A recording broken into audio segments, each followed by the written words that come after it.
Stories about stolen childhood, मतलब कहानियाँ इसके अंदर एक चुराए हुए बचपन की। स्टोलन चाइल्डहुड का मतलब चुराया हुआ बचपन। अबाउट द ऑथर के बारे में देखते हैं इसके अंदर। सबसे पहले देखें, एनी जंग है जो इनके ऑथर हैं, लेखिका हैं इसकी, 1964 में ये लिखी गई थी। वाज बोर्न इन राउकेला, जो राउकेला के अंदर इनका जन्म हुआ था। एंड स्पेंट हर चाइल्डहुड, और इसने अपना पूरा बचपन है। And adolescence in Hyderabad, adolescence मानी किशोरावस्था, और अपना बचपन और किशोरावस्था उसने कहाँ बिताई थी? हैदराबाद के अंदर। She received her education in Hyderabad, उसने अपनी एजुकेशन कहाँ से प्राप्त की थी? हैदराबाद से। Hyderabad and in the United state of America, और कहाँ पर की थी? अमेरिका के अंदर, यूएसए के अंदर। हर पेरेंट्स वर बोथ राइटर्स, उसके माता पिता व दोनों क्या थे? लेखक थे। एनी जंग बिगेन हर कैरियर, एनी जंग ने अपना जो जीवन था वो शुरुआत किया as a writer in India, एक लेखक के रूप में। कहाँ पर? भारत में। She has been an editor and columnist for major newspaper in India and abroad, और वो क्या थी? एक एडिटर, संपादक भी थी, ठीक है ना, और एक कॉलमनिस्ट। कॉलमनिस्ट का मतलब ये होता है कि अखबार के अंदर कोई विशेष चीज़ें लिखी जाती है ना, दर्शाई जाती हैं, कॉलमनिस्ट बोलते हैं। फॉर मेजर न्यूज़पेपर, मुख्य अखबार पत्रों का, इन इंडिया एंड अब्रोड, भारत और विदेशों में। अब्रोड मानी क्या होता है? विदेश। एंड हैज़ ऑथर्ड सर्वल बुक्स, और उसने कुछ से किताबें लिखी हैं। The following is an extract from her book title low spring, ये नीचे जो एक्सट्रैक्ट है, छंद लिया गया, भाग लिया गया है, ये उसकी किताब है जिसका नाम है लोस्ट स्प्रिंग से लिया गया है, ठीक है। और स्टोरीज ऑफ स्टोलन चाइल्डहुड, वो कौन सी है, कौन सी चीज़ है, वो कौन सी छंद लिखा था उसने? स्टोरीज ऑफ स्टोलन चाइल्डहुड, चुराया हुआ बचपन से लिया गया ये चीज़। Here the analysis and grinding poverty and tradition, यहाँ पर वो एनालिसिस करती है। एनालिसिस का मतलब है छानबीन करना, परीक्षण करना। किस चीज़ का? ग्राइंडिंग पॉवर्टी, कि भारत के अंदर गरीबी है ना, बढ़ रही है। ग्राइंडिंग मतलब क्या होता है? बढ़ना। पॉवर्टी मानी क्या होती है? गरीबी। एंड ट्रेडिशंस, यहाँ की जो परंपराएं हैं, which condemned these children to be life exploitation, यहाँ की जो परंपराएं हैं ये कंडम कर रही हैं, ख़त्म कर रही हैं, नष्ट कर रही हैं। दीज चिल्ड्रन, इन बच्चों को, एक उनकी ज़िंदगी ऑफ एक्सप्लोनेशन, वर्दी होने से, विकास होने से, वर्दी होने से इनकी ज़िंदगी को क्या कर रही हैं? ख़त्म कर रही हैं यहाँ की परंपरा। तो देखते हैं सबसे पहले, sometimes I find A rupee in the garbage, कुछ एक बार मुझे 1 रुपया मिल जाता है, कहाँ पर? कचरे के अंदर। Why do you do this, तुम ऐसा काम क्यों करते हो? आई आस्क साहिब, अब आई यहाँ पर प्रयुक्त हुआ किसके लिए हुआ? ये एनी जंग के लिए।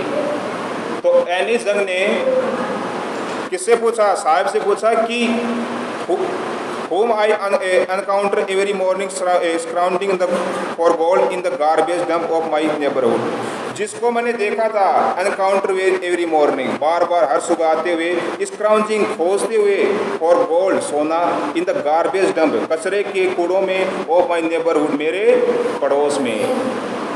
उसको बार बार देखा उसने हर सुबह। Sahib left his home long ago, Sahib ने अपना घर छोड़ दिया था, लंबे समय पहले छोड़ दिया था उसने अपना घर। Set amidst the green field of Dhaka, जो कहाँ पर थे? एडमिस्ट का मतलब बीचों बीच, ठीक है। वो कहाँ बसते थे पहले? ढाका। हैं? क्या? हाँ, एमिड्स्ट है, ठीक है। तो कहाँ पर? ढाका। ढाका कौन से देश में है? बांग्लादेश में। तो बांग्लादेश से वो आए हुए थे, उस जगह को उसने सबसे पहले छोड़ दिया था, बहुत समय हो गया उस पाकिस्तान को छोड़े हुए। ग्रीन फील्ड, हरे हरे खेतों में वो वहाँ रहते थे। His home is not even a distant memory, अब उसका घर है ना, उसके लिए कोई विशेष स्मरण शक्ति नहीं है। मतलब वो घर था, उसको भूल चुके हैं पूरे रूप से, जहाँ बांग्लादेश में था, वहाँ से आए हैं और उस मेमोरी को, उस याददाश्त को पूरी तरीके से भूल चुके हैं। There were many storm that swept away their field and homes. वहाँ पर बहुत सारे क्या आए थे, आंधी तूफान आए थे। स्टॉर्म माने होते हैं आंधी तूफान, ठीक है। दैट स्वीप्ट अवे, जो उड़ा ले गए या बहा ले गए, किस चीज़ों को, देयर फील्ड्स एंड होम्स, उनके घरों को और उनके खेतों को, मतलब बर्बाद कर दिया था आंधी तूफान ने, बाढ़ ने। हिज मदर टेल्स हिम, उसकी माता जी उनको बताती हैं, दैट्स वाई दे लेफ्ट, कि उन्होंने वो स्थान क्यों छोड़ा, looking for gold in the big city where he now lives, क्या खोजने के लिए, सोना खोजने के लिए बड़े बड़े शहरों के अंदर जहाँ पर वो अभी रहते हैं। सोने का मतलब समझते हो ना, सोना कचरे से लिया गया है, यहाँ पर तुलना की गई है। वैसे सोना कौन देगा, सुनार की दुकान में घुस जाए सोना देने के लिए, कचरे से तुलना की गई है। कचरा बीनने के लिए उन्होंने वो स्थान को छोड़ा था, उसकी तुलना सोने से की गई है। एग्जाम में प्रश्न पूछ सकता है कि कचरे की तुलना उसकी माता जी ने किससे की, सोने से। आगे देखो, I have nothing else to do he mutters looking away. Looking away का मतलब दूर देखते हुए बोला, मटर्स मतलब बोलना, बड़बड़ाना। क्या बोला वो, I have nothing else to do, मेरे पास करने के लिए कोई काम नहीं है, ठीक। गो टू स्कूल आई से क्लिकली, मैंने बड़ी प्रसन्नता से कहा कि विद्यालय जाओ, स्कूल जाओ तुम।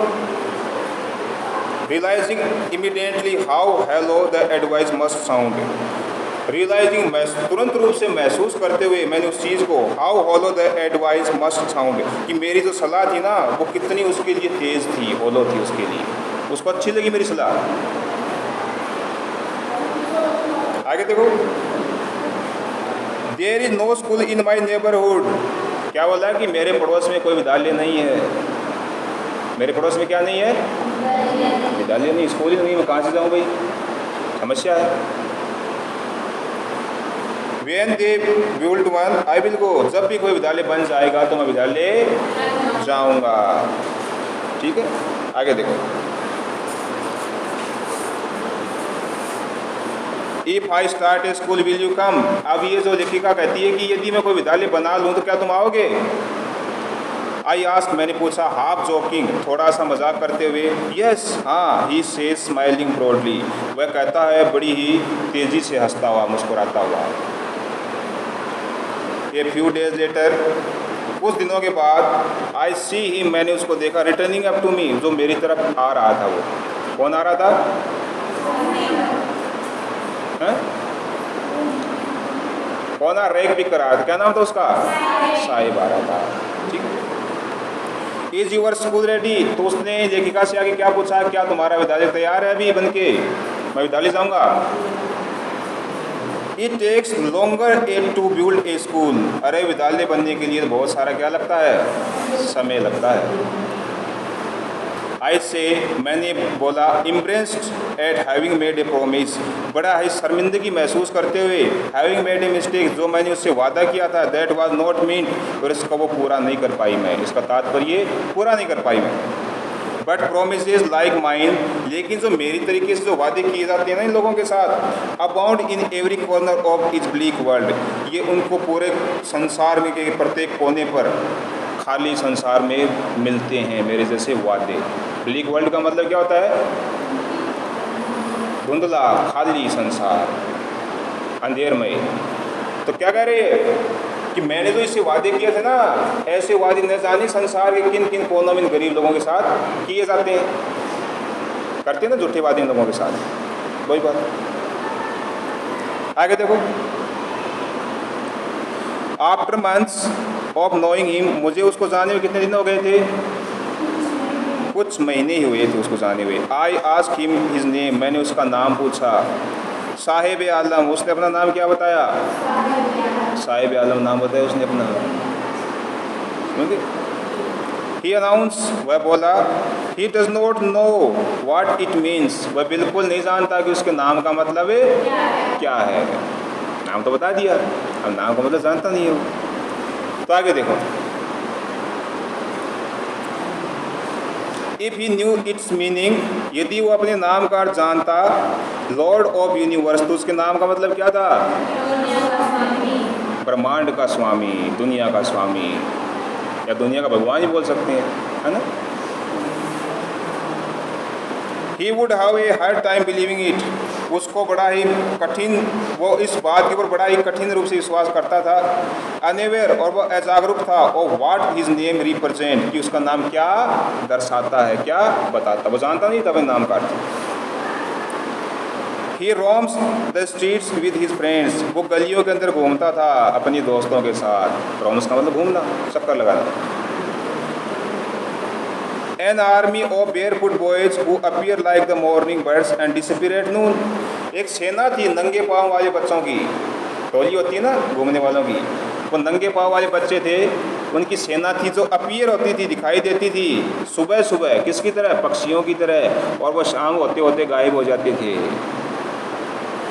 शाम होते हुए बच्चे क्या हो जाते थे, गायब, अपने अपने घरों में भाग जाते थे, और सुबह सुबह करते थे कचरा इकट्ठा। ओके, आगे देखो।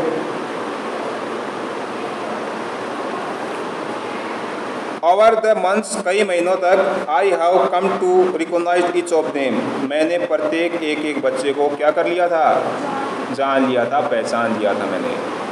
मतलब जो उनकी टोली थी सभी को पहचान लिया था। रिकॉग्नाइज का मतलब क्या होता है, जानना, पहचानना।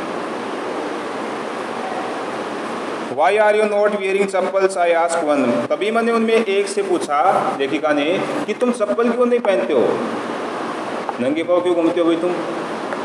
वियरिंग मानी क्या होता है, पहनना।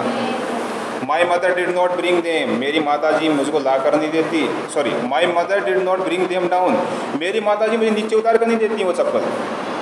फ्रॉम द सेल्फ, सेल्फ मानी क्या होती है, ऊँची अलमारी होती है ना, ऊँची अलमारी जहाँ बच्चे नहीं पहुँच पाते हैं, बच्चों के हाथ नहीं पहुंच पाते हैं जहाँ तक, दराज ही बोल सकते हैं, जो भी है। तो कह रहे हैं मेरी माता जी मुझको उतार के नहीं देती वाली चप्पलें, क्या करूँ मैं। आगे देखो, ही आंसर सिंपली, उसने बड़ी साधारण रूप से क्या दिया, जवाब दिया। एवन, यहाँ तक कि if she did he will throw them off, यहाँ तक कि मेरी माता जी उन चप्पलों को फेंक भी देगी। Adds another who is wearing shoes, कोई दूसरा लड़का बोलता है, एड्स अनोदर का मतलब दूसरा लड़का बोलना, क्या बोलता वो, हु इज़ वेयरिंग शूज, वो क्या पहने हुआ था, जूते पहने हुआ था। दैट डोंट मैच, वो आपस में क्या नहीं कर रहे थे, मैच नहीं कर रहे थे। एक में बेचारे लाल रंग का पहन रखा था, एक में हरे रंग का पहन रखा था, एक में 9 नंबर, एक में 6 नंबर का, एक में 7 नंबर का। जैसे इनको मिलते वैसे पहन लेते हैं लोग, है ना। गरीबी बहुत बुरी चीज़ होती है। आगे देखो, When I comment on it, जब मैं इस बात के बारे में बोला, he shuffles his feet and says nothing, तो उसने अपने टांगों को हिलाना शुरू कर दिया। सफल का मतलब क्या होता है, हिलाना। अरे ताश खेलते हैं, ताश की गड्डी होती है, उसको देखो मिलाते हैं पत्तियों, उसको सफल बोलते हैं, मतलब हिलाते हैं ना उस चीज़ को। तो उसने अब खड़े खड़े थे वो टांगों को उसने हिलाना शुरू कर दिया। सब लेखिका ने उसको बात बोली, हर चीज़ को सिंपली समझो।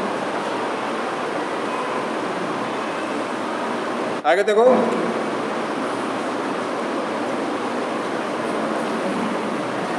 हाँ ठीक, आई वॉन्ट शूज़, मैं जूते चाहता हूँ। सेज ए थर्ड बॉय, वो कोई तीसरा लड़का बोला कि मुझे जूते चाहिए। वो has never own a pair all his life, जिसने अपनी ज़िंदगी में कभी कोई जोड़ा पहना ही नहीं जूतों का, ठीक है। Travelling across the country I have seen children, अब लेखिका कह रही है कि पूरे देश में मैं यात्रा करते हुए, आई हैव सीन चिल्ड्रन, मैंने बहुत सारे ऐसे बच्चों को देखा है, वॉकिंग बेयरफुट, जो क्या चलते हैं, नंगे पाँव चलते हैं। इन सिटी, शहरों के अंदर, ऑन विलेजेस रोड, और गाँव के सड़कों के ऊपर।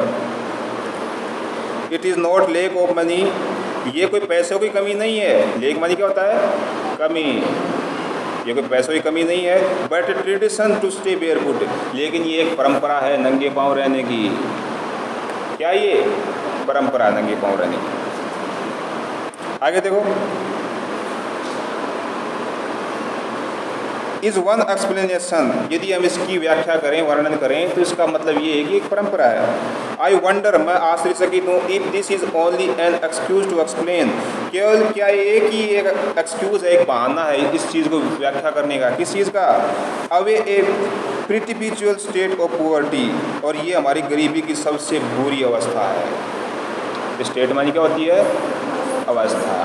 प्रिटिपिचुअल मानी होती है बुरी, मतलब बहुत ही गरीबी की बुरी अवस्था है। किस चीज़ को वर्णन करती है? नंगे पाँव लोगों को चलते हुए देखना। ठीक है, आगे देखो। अब ये कहानी बता रही है जो उसने लाइव में देखा था, एक कहानी को।